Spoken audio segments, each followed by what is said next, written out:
정부가 공급에 역점을 둔 부동산 대책을 발표하면서 앞으로 부동산 시장에 미칠 영향에 관심이 쏠리고 있습니다. 박진영의 출근길 인터뷰, 오늘은 김덕래 주택산업연구원을 만나 이사 부동산 대책과 관련한 궁금증 풀어봅니다.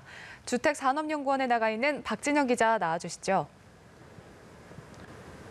네, 박진영의 출근길 인터뷰, 오늘은 김덕래 실장과 이야기 나눠봅니다. 안녕하십니까? 네, 안녕하십니까? 네, 이사 부동산 대책이 나왔는데 공급에 방점이 찍혔다, 이렇게 보면 되겠죠? 네, 아무래도 공급 물량들이 굉장히 많이 발표가 됐기 때문에 공급 중심의 대책이다라고 보시면 될 것 같고요. 이번에 서울에 32만 호를 포함해서 대도시권에 83만 호를 공급하겠다라고 발표를 했는데, 이 물량은 지금까지 정부가 주거복지 로드맵이나 3기 신도시를 통해서 공급하겠다라고 하는 물량까지 다 합치면 200만 호에 거의 육박하는 그런 수준의 물량입니다.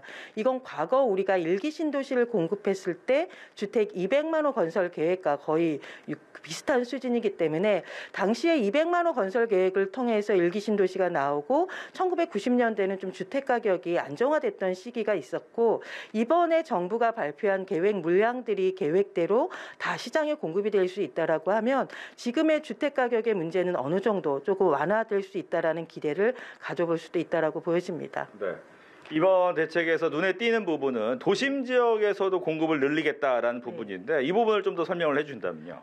지금까지 이제 3기 신도시도 나오기도 했지만 서울의 도심 안에 주택이 필요하다라고 하는 이야기가 굉장히 많았습니다. 그러다 보니까 이번에 나온 대책 중에는 도심 공공주도 복합 개발이라고 이야기를 해서 역세권, 그리고 뭐 제도업이라든가 굉장히 낙후된 산업들이 있었던 서울 내에 있는 중공업 지역, 그리고 그 기존에 있었던 것 중에서 이제 저층 주거지로 되어 있어서 아직은 좀 고민할 수 있는 지역을 중심으로 용적률을 올려주거나 아니면 기부 체납을 좀 완화시켜 줘가지고 주택을 좀 더 획기적으로 공급하겠다라고 하는 전략들을 이번에 발표했는데, 과거와는 다르게 도심 내부에, 서울 내부에 주택이 공급될 수 있다라고 하는 부분들에 많은 사람들이 좀 기대를 가지고 관심을 갖고 있는 것 같습니다. 네.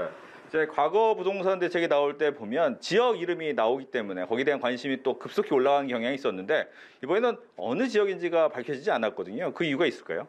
아무래도 어느 지역을 개발할 수 있을지에 대한 사업지구가 확정이 되기가 아직은 좀 시간이 걸려서 그런 것 같고, 이번에 도심 지역 같은 경우는 아무래도 토지주라든가 이제 소유주가 있는 상태의 대상지를 개발을 할 것이다 보니까, 지금 정부에서 계획하고 있는 것은 토지주라든가 지자체와 같은 경우가 개발할 수 있는 적정 부지들을 공공에 제한을 하게 되면 국토부라든가 아니면 지자체가 검토를 해서 예정지구로 지정을 하고, 예정지구로 지정이 된 지역을 대상으로 해서 토지주 등이 3분의 2 이상 동일할 게 사업지구로 확정이 됩니다. 이러다 보니 아직 토지주하고의 작업들도 없었기 때문에 확정된 사업지구가 없다 보니 실질적으로 어떤 부지를 대상으로 개발할지에 대해서는 발표되지 못했던 것 같습니다. 네.